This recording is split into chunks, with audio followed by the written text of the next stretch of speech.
Imagine for a moment that sometime in early 2020, nothing happens. What? Not in the dramatic sense. No sudden global pandemic. No daily infection charts. No nationwide realization that we've all been washing our hands wrong for decades. Instead, the year begins the way political consultants prefer. Predictably chaotic. Donald Trump enters the election year with the simple message: the economy is strong, Perfect. unemployment is low, Perfect. and the stock market is behaving like it also wants 4 more years. Perfect. His opponent, Joe Biden, runs on restoring norms and calming things down. A message that, without a global crisis, sounds a bit like offering chamomile tea at a rock concert. The decisive twist in this timeline is surprisingly boring. Early containment of a novel virus actually works. Perfect. Maybe international coordination is faster. Maybe outbreaks stay localized. Maybe someone somewhere takes the phrase global health infrastructure seriously. The result is the same. No pandemic, no lockdowns, and most importantly, no sudden economic collapse right before an election. Without that collapse, the central question of 2020 remains. Are you better off than you were 4 years ago? For enough voters, the answer is annoyingly yes. Biden still wins the popular vote, because of course he does.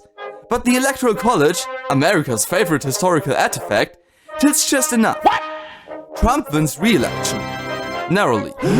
And Twitter prepares for another 4-year stress test. A second Trump term looks less like crisis management and more like unfinished business.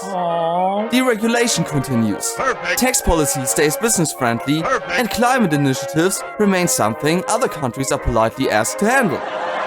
The US lingers outside the Paris Agreement longer, which globally translates to, we'll circle back to that. Internationally, things don't calm down. They just have more bandwidth.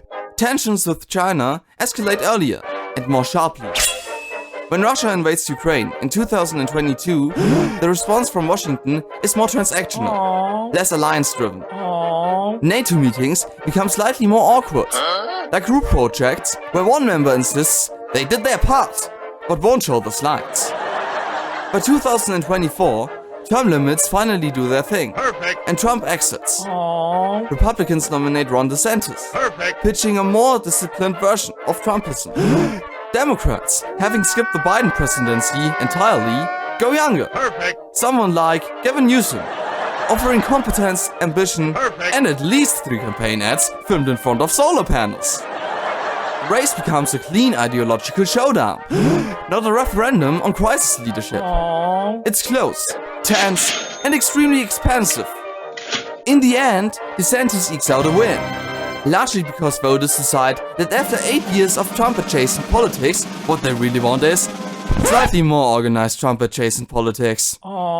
Historians later look back at the early 2020s as a strangely normal period that still felt exhausting, proving that a global pandemic was apparently not required for American politics to feel like a weekly season final.